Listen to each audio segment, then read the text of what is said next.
Gupta from State Bank of India now joins us. Mr. Gupta, good morning. Thank you for joining us. I'm going to ask you very basic questions, Mr. Gupta. Will all the branches of SBI operate today?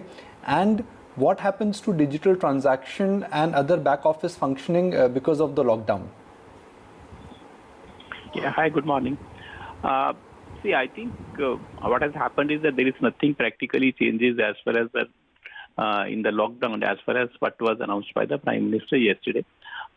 We have been running practically most of our branches. In fact, yesterday also almost 21,000 of branches were open, and ATMs are all functional actually.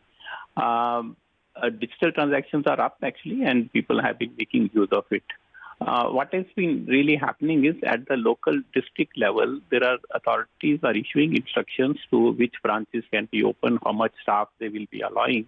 So according to the directions that we have been giving at the district level, our branches are accordingly being kept open. So what normally is being advised in many places is, one is the reduced timing actually.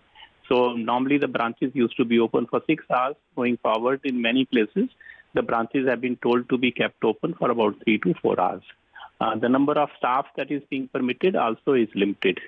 So our request to the customers is that most of the transactions can be done digitally, either on your mobile or using internet banking. So they should go to the bank branches only when it is absolutely essential, and this is something which they cannot do digitally. So, but our branches would be open. Yesterday, most of the branches were functional. Our 54,000 business correspondents were also functional yesterday. Our ATM availability is close to 90%. So as far as banking services for most of the people are concerned, I think they are continue to be made available. But at the same time, we must appreciate that staff also faces the same risk as anybody else does actually. So they also face a lot of challenges. So we are trying our best to make sure that the services are available to the public at large.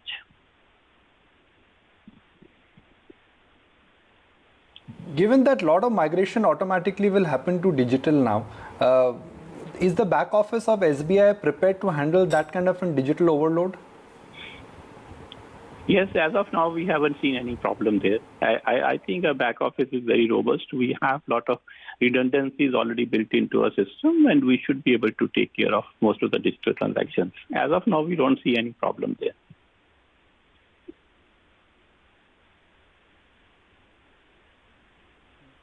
So in your experience, states which have in a sense been in lockdown, especially Maharashtra, now Delhi, what has been the change in the pattern?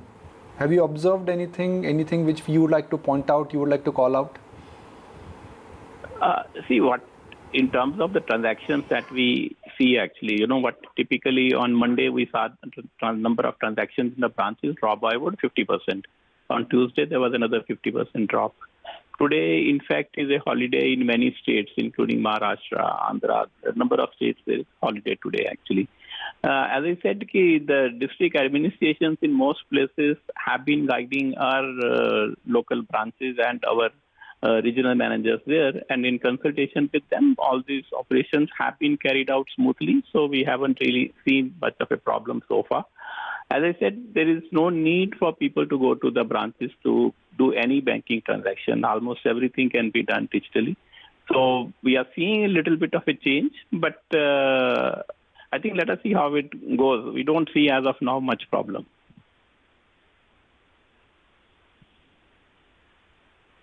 Okay. My last question, Mr. Gupta, is that March is also the peak time for collection. Given that field agents will not be active now because of lockdown, a lot of daily wages are not filtering through for daily laborers and contract laborers. Do you expect that it's a matter of time there is going to be a huge spike up in NPAs? What is your sense? There would be some issues. I think the cash flows have been impacted for many companies, businesses. Particularly small businesses are seeing a major impact of that. I think as Finance Minister said yesterday, so they are looking at some kind of a package. I think the government and RBI are looking at that. So hopefully something should get announced. I think it will definitely require some relief from the NPA recognition norms because there is an impact of cash flow as far as the businesses are concerned. So similarly, if they are not able to pay to their employees, so the employees' EMI payments also could become an issue. So I think that is something which I assume is under consideration of Reserve Bank of India.